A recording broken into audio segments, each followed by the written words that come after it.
Hello and welcome. Thank you everybody for being with us today. I'm Jeremy Burton, Executive Director of the Jewish Community Relations Council. There's a lot of ways to start this conversation, and I particularly want to note that for those who've picked up their morning papers today, the ADL, the Anti-Defamation League, one of our member organizations, rolled out their annual survey of anti-Semitic incidents today. And there has been a disturbing upward trend, including an over 40% rise in anti-Semitic incidents here in Massachusetts in 2021. I want to focus right now on a particular aspect of that rise by way of introduction. Some particularly disturbing and frightening news that we as a Jewish community have received here in Boston in recent months.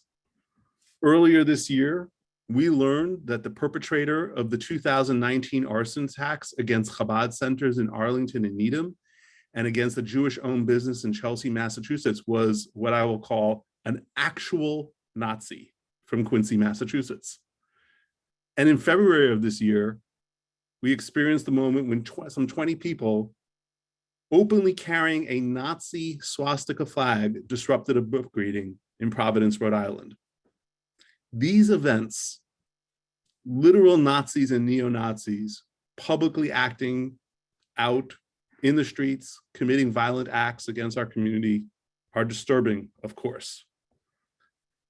But they are part of a longer history that is not, and a wave of anti-Semitism in Boston in the early 1940s was actually at the core of the JCRC's founding story. And maybe we'll talk about that a little more explicitly later on during this discussion. But during a time of rising anti-Semitism and actual Nazis again in the streets of Boston, I find myself reflecting back to the time that we came together as a Jewish community to create the Jewish Community Relations Council, to provide a coordinated response for engaging with government, local media, and the faith community. We were literally established to deal with an organized Nazi effort in our city. And this period of time is the subject of a new book that came out last fall, The Nazis of Copley Square, The Forgotten History of the Christian Front, by Father Charles Gallagher, Society of Jesus, Professor of History at Boston College. In his book, Father Gallagher spotlights a part of the history of America, detailing a clandestine plan by Catholic extremists to overthrow the US government right here in Boston in the late 1930s. I'm happy to welcome Father Gallagher here with us today to discuss his book, this reckoning with our city's history, and the implications for today. Professor Gallagher is an associate professor of history at Boston College. In 2008, he published Vatican's Secret Diplomacy, Joseph P. Hurley and Pope Pius XII, which won the John Gilmary Shea Prize from the American Catholic Historical Association. His full bio will be included in the chat. I want to remind our audience, for those who are new, that you can put your questions in the Q&A function at the bottom of your Zoom screen. We'll try to get to them during our discussion. But first, Professor Gallagher will provide a reading and a presentation, and then we'll move into the conversation. Professor, welcome, thank you, and I turn it over to you. Thank you, Jeremy. I'd like to thank you, first of all, for this invitation to speak to you and your audience. I'd also like to thank Emily Reichman, the Director of Community Engagement, for her contact with me and her support for this talk. If it's possible, I'm going to share my screen and we'll double check to see how all that works out, and to go through a quick PowerPoint here. I will bring this up. I hope we can see you. Okay, terrific. So here we go. This is about kind of preserving the truth at a crossroads. Preserving the truth is our theme. And I wanted to begin my talk with just a little bit of information about how I conducted the research in the Jewish Community Relations Council archives at the Weiner Research Center, Jewish Heritage Center, down on Newbury Street. I've worked in a number of archives. I think there are almost 50 archives that I consulted to put this book together. I would say that of the archives I've used, the Weiner Family Jewish Heritage Center is the most technologically advanced of all the archives I've ever worked in. These are kind of downloaded copies. These are downloaded copies of primary source materials that I used to write the book. You can see there's a memorandum from 1940 about Francis P. Moran, the leader of the Christian Front in Boston. And then over on the other side is a memo from 1945. And you can see how I use these documents because they're electronic. I could mark them up. I could put notes on them. I could put them all in chronological order. And that's basically how I wrote the book. And I've never used an archive with thousands of pages of material that could actually be downloaded right to my desktop at anywhere, anytime. In fact, I was just mentioning to Jeremy that in the spring of 2020, I was doing some church work in Nairobi, Kenya, and far away. In fact, there were monkeys outside of my room where I was working. There were monkeys up in the trees, but I needed to confirm something. I needed to double check a source, and I just got online and was able to download a primary source document from that archive to my little room in Kenya and make sure that what I was writing was correct and true. So I thought that was pretty amazing. So just a shout out, if you will, to the archivists and to the wisdom, I think, of the JCRC of housing their collection, this really amazing collection of thousands and thousands of pages of not only the history of the JCRC, but the prehistory of the JCRC as well. So I'm going to go through quickly, show some slides and talk about the story that emerges that I found, that I had a hunch was there, that I found kind of, with 10 times more drama than I ever imagined in these files. And it's so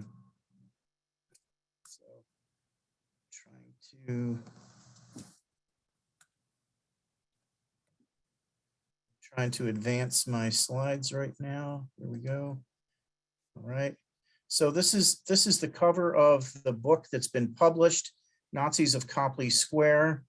This is the Nazi. His name is Herbert Scholz. He was sent to Boston in 1938. A little bit more on him later. This is his target for recruitment, Francis Moran in Boston. And this is the front of the Copley Square Hotel, which is where Moran had his offices on the second floor. He had a suite of offices there where he ran the Christian Front right out of the back bay. It's really right behind the public library in Boston. And Scholz gave him, after July of 1940, Scholz gave him direction and a lot of untraceable money.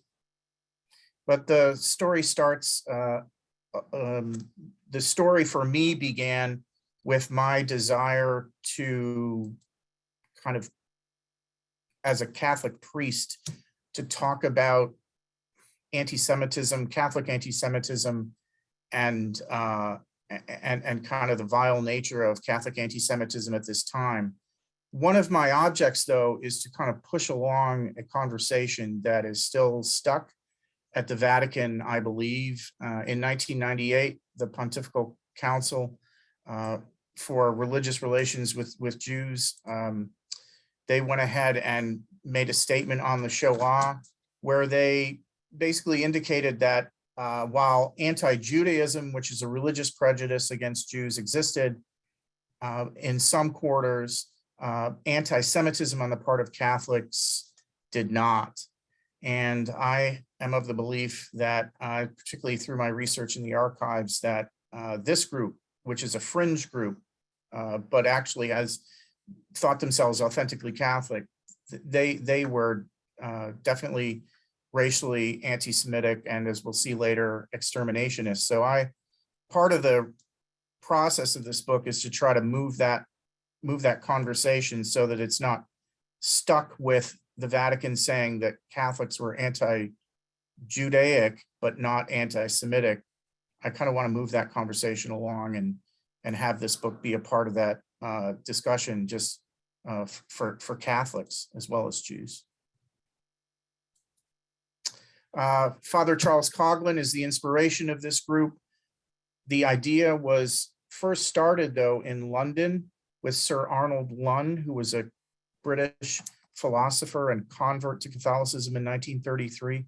It was his idea to heal the rift of the Protestant Reformation through a combined effort of all Christian churches, and particularly led by the Catholic Church, against the expansion of global communism.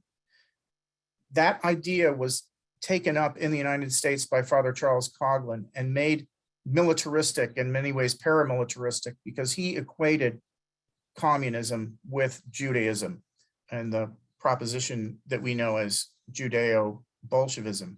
And you can read about that in the book.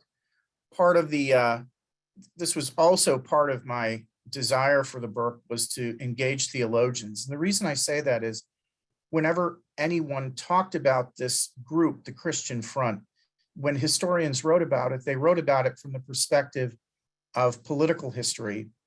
But in my view, you don't call yourself the Christian Front and you don't paramilitarize that way unless there's a religious impulse backing it. And when I look at a number of different religious impulses and I kind of see how these Catholics are framing themselves in distinction to American Judaism and worldwide Judaism, which they see as caught up in kind of global expansionist communism. And this is what leads, when Coughlin takes that on, what it leads to is a paramilitarization of a group in New York City. They arm themselves with military grade weaponry and concoct a very strange and bizarre plot, which you can read about in the book, which historians in the last 70 years have not taken seriously. But I look at this plot a little more seriously in connection to religious impulses and try to show that these Christian fronters were actually serious about what they were proposing to do. And they were serious because, in my view, they were motivated by religious factors. And so these religious factors had them picking up Springfield 1903 breech loading rifles. There's one excerpt from an FBI document that shows them having target practice in the early morning on a Sunday. They broke off their target practice, then went to church for an hour, and then came back and started target practice again. And their idea was that they were getting ready for what they felt was a Jewish Bolshevik revolution that was being facilitated by the Roosevelt administration and its advancement of Jews within the administration. So these were coast-to-coast headlines in the spring of 1940. I noticed them many, many years ago, and I thought the plot itself was something that I was very interested in, and no one else had really looked at it.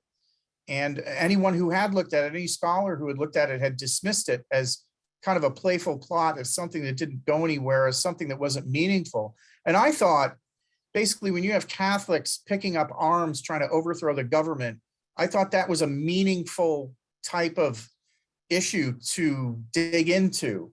And I'm glad I did, because I framed it in a way where the kind of the religion and the anti-Semitism becomes the primary factor for these people to paramilitarize. They are acquitted at their trial, and they see this as a big win.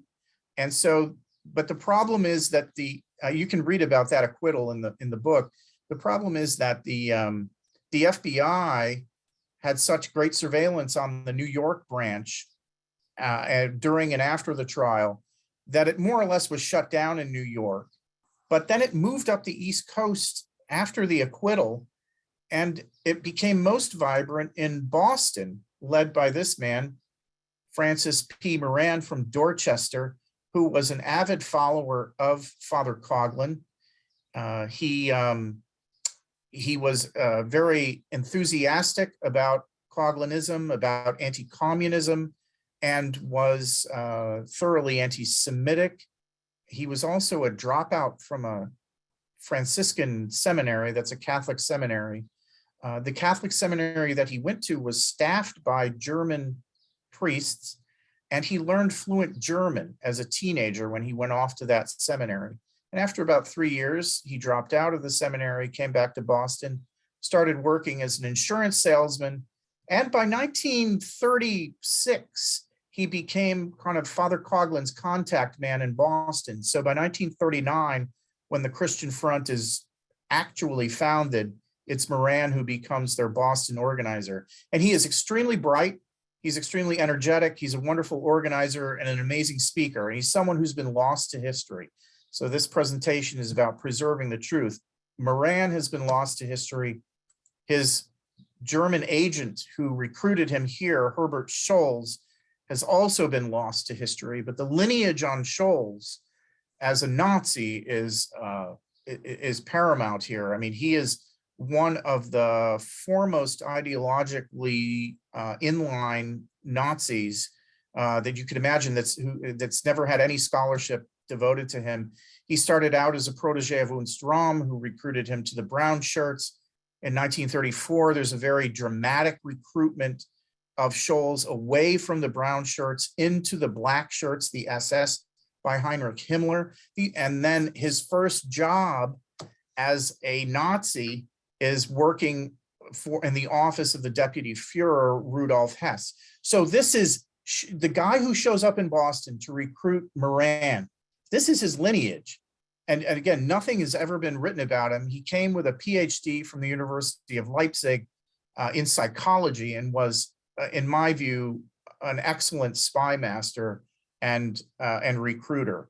And so in addition to his work with the Christian Front, which I chronicle in the book, he ran about probably between 6 and 12 other spy rings in New England, which some historians have noticed, but about half of them no one has really picked up yet. It's very interesting stuff that he was doing in Boston at the time. And he zeroes in on Moran, recruits him secretly through secret meetings at the German consulate in Boston. Now, I just want to mention here, he was sent to Boston originally because the former chancellor of Germany, named Heinrich Brüning, was teaching at Harvard in the political science department. And after Kristallnacht, Brüning broke his silence and started making anti-Hitler speeches in Boston. The US press never picked up on this. The intelligence agencies never picked up on this, but that's why he was sent to Boston. All the press in New England and in the US indicated that Scholz had made some diplomatic faux pas, and he was being sent from Munich to Washington and then demoted by being sent to Boston. But that's not the case. You can read about the intimidation campaign he ran against Brüning in the book. It's all rather chilling. Here's a couple of photos known as Handsome Herbert in the diplomatic corps and his wife, Lilo von Schnitzler, whose father, Georg von Schnitzler, was the commercial chairman of a company called IG Farben, which made most of the chemicals for the Nazis at that time, including Zyklon B, the gas that would be used in the death chambers at Auschwitz. So Scholz was a very excellent spy master, a very sinister spy master, and entirely charming on the surface. And so you could see how kind of an Irish immigrant young man from Dorchester growing up in relative poverty could be influenced quite easily by a psychologist turned SS agent in Boston, and Scholz used him in what I describe in the book as one of the most effective intelligence operations and agents in World War II. There's Scholz at the consulate in Boston, and on the mantle is his SS cap with a Totenkopf. I've been unable to find a photograph of Scholes in uniform, and he otherwise wore civilian clothes. And this is the consulate in Boston in the spring of 1940, shortly after the invasion of the Low Countries and the bombing of Rotterdam. So this was, it's a rather chilling photo, I think. And then this is just some kind of data that you can look at. The membership in 1941, after being anemic during the trial in New York, it skyrockets back up to about 30,000 members in New England in 1941. Now that's down from the New York, New England combo in 1939, which is about 100,000 members. Keep in mind too, that the Christian Front is a public facing organization, but the spying that goes on and the paramilitarization is one thing that the ordinary members of the group do not know about. So the ordinary members of the group, the card carrying members of the group, had no idea that there were paramilitary cells that were started in the New York branch, and otherwise as well in New England, the membership has no idea that Scholes is meeting with Moran, that their leader, Moran, who takes the public face and is an excellent public speaker, they have no idea, the ordinary members have no idea that he is being guided secretly by Moran. But I should say too that neither does the FBI, nor the Office of Naval Intelligence, nor the US Army Counterintelligence, nor the precursor to the CIA, the Office of Strategic Services, nor does the Boston Police Department. None of those people know that Moran is meeting secretly with Scholes. So when I actually uncovered that information, that's when I really got knocked off my chair, because once you put that together, you can see the contours of what they were doing. You can actually monitor all of the propaganda and espionage work that they were able to do. They actually they tried to make some inroads in the prosecution of World War II. They tried to get a bill passed in Congress that would adopt a gun that was that had been bought by the Dutch government and was then, after the Nazi invasion of the Netherlands, was actually in the hands of the Germans. It was a semi-automatic rifle known as the Johnson semi-automatic rifle. The Dutch had bought a number of those, about 30,000 of them, and the U.S. hadn't come to a determination about what battle rifle they were going to use. And so and they ultimately end up using, this is an M1 Garand rifle. And so there was a discussion in Congress about what rifle to adopt. Now the Germans couldn't get the specs to the M1 rifle, but they had in their possession the Johnson. So they knew how to reverse engineer a Johnson and outgun the Johnson. So they wanted the Americans to adopt the Johnson semi-automatic rifle. So in the book, you can read about the pressure campaign through picketing, letter writing, and letters to the editor and letters to congressmen that the Christian Front put together at the behest of Scholes and Moran. Again, mainly with the encouragement of Moran to his ordinary members, but those members were unknowing about Scholes giving the direction on that. And I only mention this because this ultimately fails, but it shows the type of kind of sinister work that an espionage agent can do with successful cover.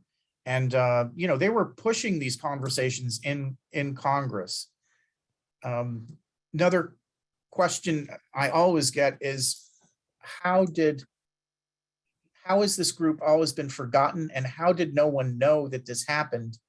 Well, part of it, the first part is that spies need to keep their activities secret. So and Scholes and Moran were really good at covering their tracks. So I had to take about 6 years to get all the documents declassified that allowed me to put the puzzle together. But the other piece in that is that Scholes was a pretty lethal guy. And at one point, as this slide shows, an FBI assistant director had recruited a contact that was himself recruited by Sholes to join Sholes's inner circle. And the contact made an outreach to the FBI. And when the FBI tried to persuade that contact to go ahead and join Sholes's inner circle and work as an informant for the FBI, that person reneged. We still don't know who that is. Reneged because he felt that his life would be in danger if Sholes found out that he was an informant for the FBI. And this happens again and again with Sholes. He really has this kind of sense of being a lethal character. This is another piece that I found. This is a guy named Fritz Fenthal, again, lost to history. Nobody knows who he is, but he was Adolf Hitler's personal courier between the German general staff and Hitler. And in the spring of 1940, he traveled from Germany to Russia to China to Japan and then to Chestnut Hill in Boston, and met with Sholes for 4 days. And that's when the military style of espionage started to get more and more vigorous on the part of Sholes. Again, Fenthal's been lost to history, but he was the personal courier to Hitler. He spent 4 days in consultations with Sholes in a house which is about a 7-minute walk from where I'm broadcasting this from.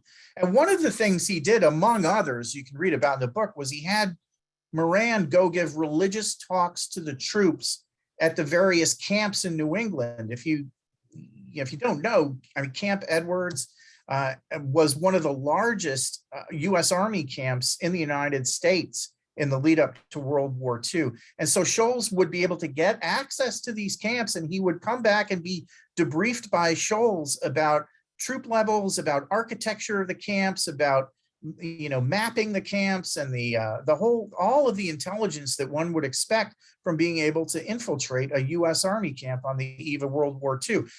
The Germans didn't have that information. Keep in mind, too, that in all of his speeches, Moran is entirely anti-Semitic. He is coalescing this group of Catholics around a sense of anti-Semitism as his primary focus, equating Jews with Bolsheviks and the like. He gives us an anti-Semitic speech. A speech is given, I should say, in June of 1940 by a Jesuit who works at Boston College.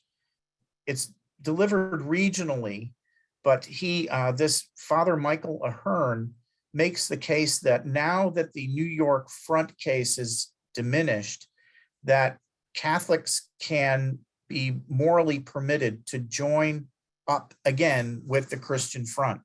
This is monitored by William Stevenson, who is head of British intelligence in New York, and they decide that they look at the numbers after this speech and they see that membership in the Christian front is growing. So it's British intelligence that decides to shut down the Christian front in Boston. Again, this is prior to Pearl Harbor. British intelligence recruits a woman named Frances Sweeney, who's a civil rights-minded reporter for a very small newspaper, but she's a Catholic, and she's motivated by her belief that anti-Semitism on the part of Catholics is a sin. So she becomes the foil to Moran, and unwittingly, she becomes an agent of British intelligence, which sets up their operations in the Little Building right down off Boston Common by the Public Gardens. Actually, across from the Public Gardens is a beautiful building that Emerson College now owns. And they bankroll her entire operation and set her up in a suite of offices there. So you've got this shadow war going on between British intelligence and Nazi intelligence in Boston during this kind of year lead up to World War II. So I'm an archivist formerly and a historian. I'm going to show these documents. This is where I found all this stuff, was in the secret archives of what's known as the Special Operations Executive, which was Winston Churchill's private subversive warfare organization. A lot of the original documents were destroyed, um, but because they did not want to be found out. But William Stevenson made copies to send to Churchill. And so a lot of what we have are copies of the documents. And I also indicate a lot to my students that there's never a file that says super secret operation. It just, I find most of the secret material for this operation I found in files marked miscellaneous. So here are some, this is kind of a telegram of British intelligence setting up the operation itself, that they're going to start this, what's basically a neighborhood watch organization. It's really at the ground level, because the British don't want the FBI to know about it. They don't want the White House to know about it. They're acting clandestinely. They're acting entirely illegally. They're breaking a number of different laws. They're breaking the Espionage Act, frankly, by doing this operation. So they need to cover their tracks, but it gets permission from the highest levels of the British government. I was able to figure out that which this is the telegram giving permission to start this operation, is actually Undersecretary of Foreign Affairs Alexander Cadogan, who basically was Churchill's right-hand man for foreign affairs during that period. So it gets the go-ahead from the highest levels of the British government. And then I knew that a book was probably in the offing when I found this document, documents from Boston in the secret files in London. This is an originally signed document, one of the few original documents signed by Frances Sweeney herself, which I found in the secret. And these secret files were only declassified in 2017 by the British. They did not want anyone knowing about this operation at all, if not ever. And then this was the idea. They wanted to suppress the Christian Front by pushing the local police commissioner, a guy named Joe Timilty, who was a close friend of Joseph P. Kennedy's, wanted to get him to actually shut down the Christian Front. And they were successful at that because Sweeney's organization picketed Christian Front meetings. They pushed Timilty, we have the documentation, they pushed Timilty to go ahead and ban meetings of the Christian Front. And Timilty went in January of 1942, did not arrest, but detained Moran and forced him to shut down the Christian Front, which in my view, put the Christian Front underground and made Moran even more lethal in a way.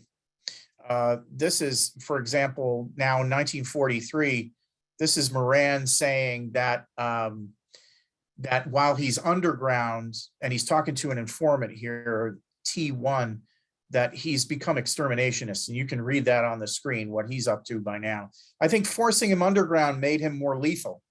And it turned him from racial anti-Semitism to Jewish exterminationism almost overnight because of that festering grievance claim of having his organization shut down.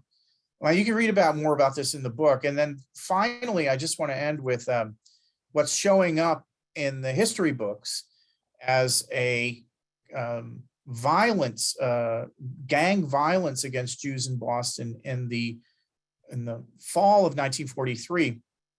That's when the press starts reporting it, but the violence had been going on, I've tracked, from the spring of 1942 into the fall of 1943.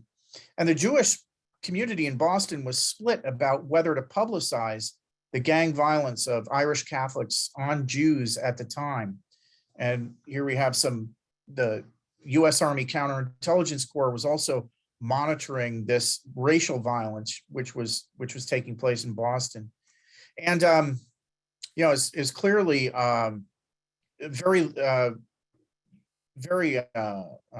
rampant. It was pervasive, and it was extremely violent. What I argue in the book is that that this is basically what people forget, is that Moran was pushed underground by British intelligence. And what I argue in the book is when you decapitate the head of the organization then atomizes, because he's got these highly anti-Semitized Catholics running in Boston already. And the violence, I think, is a blowback or a byproduct of what I would call, as a historian, a successfully run covert operation by the British in Boston, but it really has entirely detrimental effects in bringing real violence and rioting to Boston in 1943. Again, another reason why the group is forgotten is that, again, people did not want to, this is confidential informant T1, who is an informant inside the underground Christian Front. She refuses to testify in a court of law for fear of her life in 1945. So the FBI, she's afraid that Moran, who actually has a number of weapons in his house, mainly pistols and 38 revolvers, she's afraid that he's going to become violent, and she refuses to testify against him in a court of law. Scholes then, as you can read about in the book, he goes to Europe. He ends up becoming an aide-de-camp to SS General Karl Wolff in Italy, and through the good offices of the Archbishop of Turin is able to kind of escape to Latin America, which is also a very lengthy and dramatic affair that I recount in the book. It's quite dramatic with a lot of twists and turns. But here's a clip finally from Francis Sweeney's fiance. Sweeney dies suddenly in 1944 at age 37 while walking down the street in Boston. She had had a congenital heart issue. And her fiance, in his grief, wrote this line that kind of jumped out at me as I read the letter. And it said, "Just doesn't seem right that one who could see so much evil around her and spared neither time nor courage to fight it should suddenly be taken away. But to us who are left behind, her deeds should be a challenge to carry on the good work which she started." And in a sense, when I'm trying to argue about the sinfulness of Catholic anti-Semitism in this book and kind of document that story, I think that's what I'm, a little bit of what I'm hoping to do. And so now I'll stop sharing the screen and send it back to Jeremy. Thank you, Professor, for that. And I have to say, as someone who read the book like the first week it came out, to see some of those documents as actual, the images of those documents, and to it really just deepens my appreciation for the work that you've done in pulling this all together and telling this story and presenting it in a very well documented and very clear and compelling narrative. There are a bunch of questions, and I really want to get to sort of like the reception that you had both within the Catholic and the Jewish community, and as you've talked to like why you wrote this book and the conversation you want to have, and I want to make sure we have a little time for that. I want to start though, coming back, a little selfishly to the sort of the JCRC aspect of this, and you focus on this, which is like, how is this forgotten? And the subtitle of your book is The Forgotten Story of the Christian Front, and you address that here today. I will admit, and I think you get at that in this presentation, when the book came out and some of the reviews dropped and you got very complimentary reviews like in the Boston Globe and elsewhere and described this forgotten history, I had a bit of a reaction to that framing. And not because I disagree in any way, shape, or form with the fact that most of us don't know it, but only because here at JCRC, it's very deep within our DNA, this story. And so, and I just noticed it while you were taking us through this, that like at the beginning of your presentation, one of the documents you showed us was a memo that was written in 1945 by Robert E. Siegel, my predecessor, the founding director of this organization, whose photos is up on the wall outside my office alongside mine and every executive director in between us. And when I first started here, there were elders of this community, including, by the way, Jerry Weiner, part of the family who, created and endowed those archives and have made that possible, who sat down and told me this story about there being Nazis in the streets of Boston, about Father Coughlin on the radio, about difficulties with the Catholic Church in Boston, about difficulties with the mayor and the police commissioner, and about the violent anti-Semitism in 1943 in the streets. And that was the origin story of JCRC. the need to come together as a Jewish community, and as you know, despite some differences about strategy, to deal with this challenge in the civic space. So there is an element of, and I put that story out there in the fall and I shared that, and people reacted. People in our community were very like, oh yeah, my uncle and aunt used to tell me stories about Dorchester in the 40s, or, oh yeah, I heard stories from my grandparents about the challenges, the Boston Jewish community was dealing with at that time.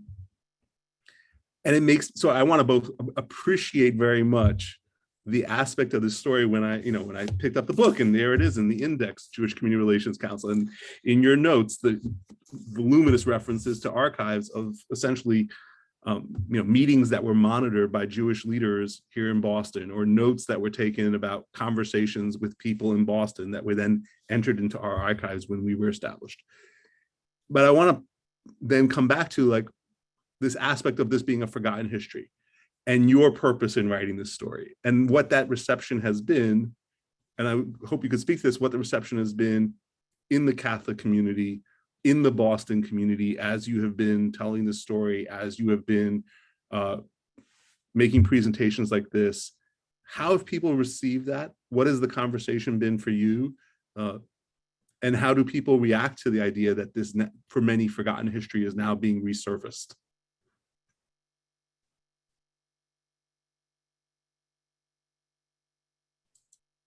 Thank you for those comments. I thoroughly understand where you're coming from. I think, I think in part, being victimized by these, by this this brand of anti-Semitism is a story that I don't know why it was forgotten. I think I know why it was forgotten in the Catholic community. Mm-hmm. And that's because after the camps are liberated, the Catholics begin to take a different turn. And as I say in the book, the Church of Francis Moran turns into the Church of Francis Sweeney, which is much more civil rights based in the theology. Mm-hmm. So to respond to your original comments, I was at a professional meeting of historians and theologians in 2015 in connection to the anniversary of Nostra Aetate, which was published in 1965, which was kind of the Vatican's condemnation of anti-Semitism, for lack, in the simplest terms. And someone in the audience of about 150 people asked the question to the good and the great assembled there. They said, what were Jewish Catholic relations like in World War II? And I remember like I was digging through these archives at the time, and they all said, it seemed to be pretty good, they almost didn't remember, like the scholars. Mm-hmm. And when I surveyed the literature, there was a senior thesis at Brandeis about it, but no one had really written about it. And the other piece is, I think, these spies, no one had put the intelligence mm-hmm. quotient together. And those spies, when you get into the intelligence records, then you also see that this violence was something that Scholz was doing as a part of his espionage mm-hmm. Effort. So there's that, and then So then your final question was about, if you can refresh my memory. I'm just speaking to the reception the book has gotten, which is something we had talked about a bit last week as well.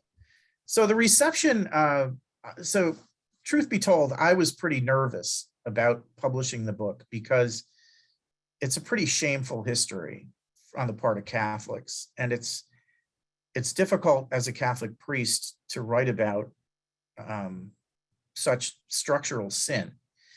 And yet, as a historian, I felt obligated to do it. I finally got up enough strength, moral courage, to send a copy of the book to Cardinal Archbishop Sean O'Malley about 2 weeks ago. And I was really kind of nervous, I gotta say. And about a week ago, I got a letter back, a handwritten note from the cardinal, which was so very touching. And what he did say was that perhaps it's time that light is shed upon these issues.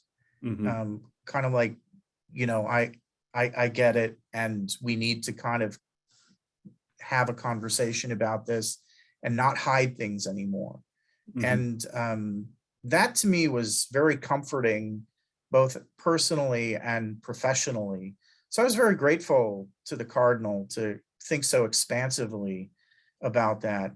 I've had um, I've had a number of group book talks with Jewish organizations and synagogues. A synagogue that had been within the recent past a victim of anti-Semitic imagery being drawn on some of their signage. They were very interested in talking about the book. And then more recently, I'm having talks with Catholic book clubs. And Mhm. in fact, I have my first Catholic church book club talk coming up in May. But so the Catholics have been much slower to kind of want to engage that conversation, but it is happening. And I think, one of my desires is, as a scholar, to have Catholic Jewish Christian Jewish dialogue take place because of this book. Um, we're coming to the end of our time together, and I feel like we could probably, I could certainly ask questions for another hour, and there are like many questions in the chat, several of which ask for additional details about sort of what happened to Moran or to others, and I would say that's a good plug for saying we will throw in a link to the book, and people should read the book, buy the book, etc. But I'm curious, by way of closing, and what message you might take from this book, or how your research and this discussion might inform Catholic Jewish relations today, and your understanding of how, I opened with some remarks noting that we've had a number of incidents of Nazi and neo-Nazi activity here in greater Boston in recent months. How might the work that you've done inform the conversation about both anti-Semitism today and about Catholic Jewish relations today?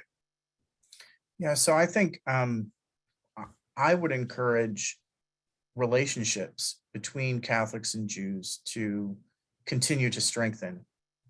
I think part of the reason why this anti-Semitism was so rife in the 1940s was that many Catholics didn't know Jews in personal ways. They were taught about Jews in their theology classes in their churches, and the theology at that time was to frame Jews as Christ killers, and that was baked into the theology. And so many Catholics in Boston came to their first understanding of what it is to be a Jewish person through a very skewed and warped theological, scriptural kind of knowledge of Jews, even though they'd probably never met one. It's unclear if Francis Moran, he never spoke about ever personally meeting a Jew, but he wanted to kill them. I mean, it's just, and so my sense would be that the strongest part of Catholic Jewish relations and Christian Jewish relations is formed in personal and having personal relationships, which are respectful and based in love and based in the law of love, which what this book is about is an entire neglect of the law of love. And I think that's where, if you put love in the middle, then that's where we can kind of join together and make some progress. I'd like to invite you, I'm going to wrap up in a moment because we're coming to the end of our hour, but any final thoughts you have about where you see this conversation going and where you see the work of Catholic reckoning with this part of your church's history, where you see that work going next? Yeah, so I'm very grateful about the engagement that I've been able to have so far with Catholic theologians. It hasn't been as vigorous as I'd hoped. And so my hope is that this book will force people who work in theology to take a look at what's essentially been treated as political history and World War II history, and to kind of show that these groups, that religion can be used in a manner that can breed unloving consequences. And so that's the real lesson here, is that the people on the fringe are the people that need to be engaged and to be worked with, so that they don't continue to drift further into an unloving attitude, or kind of a non-civil rights point of view.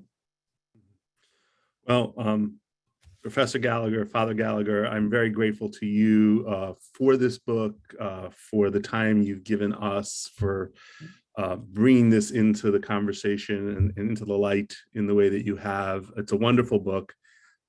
We will include in the chat and in the follow-up email information about the book that's out from Harvard University Press. And also, I should say, thank you for reminding our staff of the value of archiving our work on a regular basis.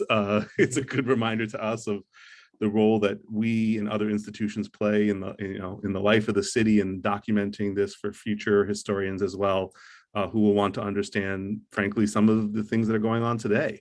Yeah. So, as I said, we'll include a link to the book in the chat. Thank you again to everybody for joining us, Professor Gallagher. I want to invite everybody to join us, because we're having this conversation, and we're having this conversation the day before Yom HaShoah, the Jewish Day of Holocaust commemoration, that we will be having our community-wide Yom HaShoah commemoration this Sunday, May 1st at 2 p.m., where we will be joined by Father Gallagher, who will be making some remarks that build on some of the discussion we've had today. We're also thrilled to be joined by Mayor Wu in what will be her first remarks for Yom HaShoah as mayor.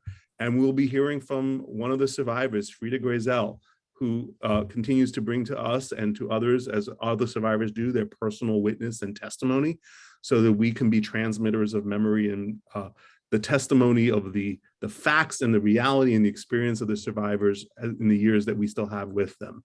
So I invite you all to join us on Sunday, 2 p.m. We will include a registration link in the chat and in the follow-up email. And thank you all very, very much for joining us today. It's been a real pleasure. Thank you.